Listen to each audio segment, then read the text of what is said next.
Hello বন্ধুরা, স্বাগত আমাদের নতুন ভিডিওতে। তো কেমন আছেন আপনারা সকলে? আশা করি আপনারা সকলে খুব ভালো রয়েছেন। তো আজকে আমরা জানবো তুলা রাশি সম্বন্ধে। তুলা রাশির অধিপতি হচ্ছে শুক্রদেব এবং তিনি হচ্ছেন অসুরগুরু। এবং তুলা রাশি জাতক বা জাতিকারা কিরকম আজকে সে সম্বন্ধে আমরা জানবো। প্রথমে বলে রাখি, তুলা রাশি হচ্ছে একটা বায়ুতত্ত্বের রাশি। এটি আমাদের যে ভোগ বা কামনা বা ইচ্ছার কোনো জিনিস এরকম ট্রাইনে এটি আসতিছে। তাই জন্য এনাদের মধ্যে কামপ্রবণ জিনিসটা খুব বেশি রয়েছে।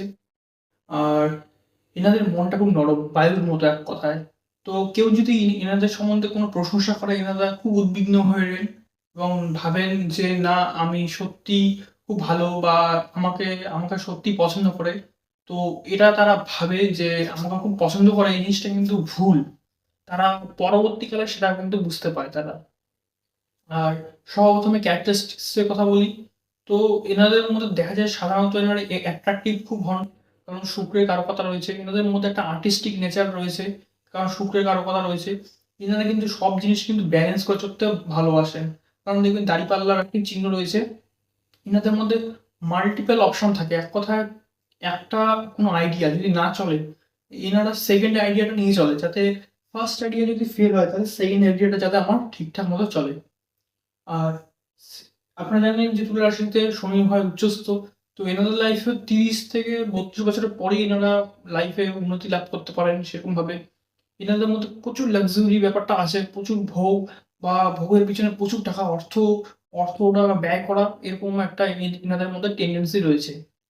তো তাদেরকে একটা জিনিস সাজেস্ট করবো আমি, যে তারা অর্থটাকে জমা, বিনা কোনো কারণে বেশি লাক্সারি আইটেম আপনি পারচেস করবেন না, পরবর্তীকালে এটা আপনাকে আফসোস করতে হবে।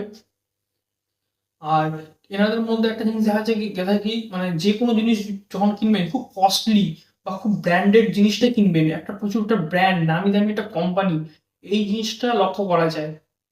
এবং যেহেতু এনাদের সুনির্দিষ্ট, এনাদের মধ্যে কখনো অন্যায় এনারা সইতে পারেন না বা ঝোট ঝামেলা এরা পছন্দ করে না। কোনো অন্যায় দেখে তার প্রতিবাদ করে। এবং সবথেকে ভালো, এনাদের জন্য সবথেকে ভালো হচ্ছে এনার ক্যারিয়ার কথা আমি যদি আসি এখন, তো এনাদের মধ্যে সবথেকে ভালো হচ্ছে এনারা জাজ হতে পারেন বা লয়ার হতে পারেন, বা যে কোনো, মানে জমি মাপার কাজ, যে কোনো মাপামাপি, যেখানে মাপামাপি কাজ হবে সে সমস্ত কাজে এনারা যুক্ত হতে পারেন। কিংবা দেখা গেছে শুক্র রিলেটেড কাজ, দেখা গেছে কোনো আর্টিস্টিক নেচার, কোনো আর্টের লাইনে কোনো ভালো রয়েছে, কিংবা কেউ গানের লাইনে, এরকম কোনো লাইনে আপনারা কিন্তু ভালো করতে পারেন। বিশেষ করে বিজনেস লাইনে আপনি খুব ভালো করতে পারেন, যেমন মেয়েদের কসমেটিক্স, কারণ শুক্র হচ্ছে মেয়ে তত্ত্বের গ্রহ এবং শনিও কোথাও না কোথাও মেয়েদেরকে সাপোর্ট করে। এক কথা বোঝা যায় যে মেয়েদের সম্পর্কিত কোনো ব্যবসা আপনি করলে লাইফে সাকসেস পেতে পারেন। যেহেতু এটার মধ্যে এইটা হচ্ছে সেভেন্থ, এখানে এই সমস্ত লোকেদের দেখা যায় যে সাধারণত ইতিহাস কিংবা বড় বড় সাহিত্য পড়তে খুব ইচ্ছুক থাকে এনারা। আহ, তারপরে আমি বলতে যাবো দু তিনটা সলিউশন দিব আপনাদেরকে, সেই সলিউশনগুলি মাথায় রাখবেন। প্রথম কথা, বেশি দামি জিনিস কিনবেন না। দামি জিনিস কিনলেও মানে অপ্রয়োজনীয় জিনিস কিনবেন না। তারপরে আপনার শত্রু কিন্তু আপনাকে কিন্তু খুব ভালোভাবে ইমপ্রেস করার জন্য আপনার কিন্তু খুব ভালো ভালো কথা বলবে, যে আপনি খুব ভালো, বা আপনার সম্বন্ধে এমন এমন কথা বলবে যে আপনি পুরো উদ্বিগ্ন হয়ে যাবেন এবং জিনিসটা খুব আপনি এনজয় করবেন, যে হ্যাঁ আমি খুব ভালো বা এরকম। কিন্তু সে কিন্তু আপনার ক্ষতি করবে কিন্তু। তো সেই জিনিসটা মাথায় রাখবেন।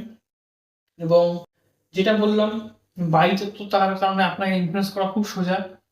আর যেহেতু শুক্র রয়েছে, কস্টলি জিনিসগুলো মেনটেন করে চলবেন, সে সমস্ত দিকগুলো দেখবেন। আর সেভেন্থ হাউস যেহেতু ম্যারেজ লাইন বা একটা বিজনেস লাইন, তো সাধারণত দেখা গেছে যে এনাদের যে পার্টনার বা এনারা খুব দেখতে সুন্দর হন নিজেরাই, এনাদের পার্টনাররাও খুব দেখতে সুন্দর, এক কথায় অ্যাট্রাকটিভ হয় এনারা। আর বিজনেস করলে, পার্টনারশিপ বিজনেস করলে, বা যে কোনো বিজনেসে পার্টনারশিপ বিজনেস করলে এনাদের পার্টনাররাও খুব দেখতে সুন্দর হয়। এবং সাধারণত এনাদের মেয়ে পার্টনারই হয় বিজনেস বা যে কোনো ফিল্ডে করলে, বেশিরভাগ সময় মেয়ে পার্টনারই দেখা যায়। তো কেমন লাগলো আজকের এই ভিডিওটি? আশা করি আপনাদের সকলের ভালো লেগেছে। আরো বিস্তারিত সম্বন্ধে জানতে হলে কমেন্ট করে দিবেন। আর নিউমারোলজি যে সমস্ত আমি যে বানিয়েছি সেগুলোর উপর আরও ডিটেলের ভিডিও আসবে, সেটা তো আপনাদের বলেছি। এই রাশিচক্র শেষ হলে পুরো নিউমারোলজি পুরো ভিডিও আসবে, কারণ এক কথায় রাশির সকলটা জানা সম্ভব না। তো আমি নিউমারোলজি তো কিছু বলবো, তো ওটা এটার সাথে অনেকটা সম্পর্কিত আছে এটা। আর কিছুটা লগ্নেরও সাপোর্ট দরকার। তো লগ্ন, রাশি, আপনার নিউমারোলজি এর সমস্ত কিছুর ভূমিকা সব থেকে বেশি আপনার লাইফে, তারপরে আপনার বাদ বাকি বার্থ চার্টটা রয়েছে। তো আশা করি আপনারা সব বুঝতে পেরেছেন। তো আজকের ভিডিও শুধু এতটুকুই ছিল। দেখা হচ্ছে পরের ভিডিওতে বৃশ্চিক রাশি নিয়ে।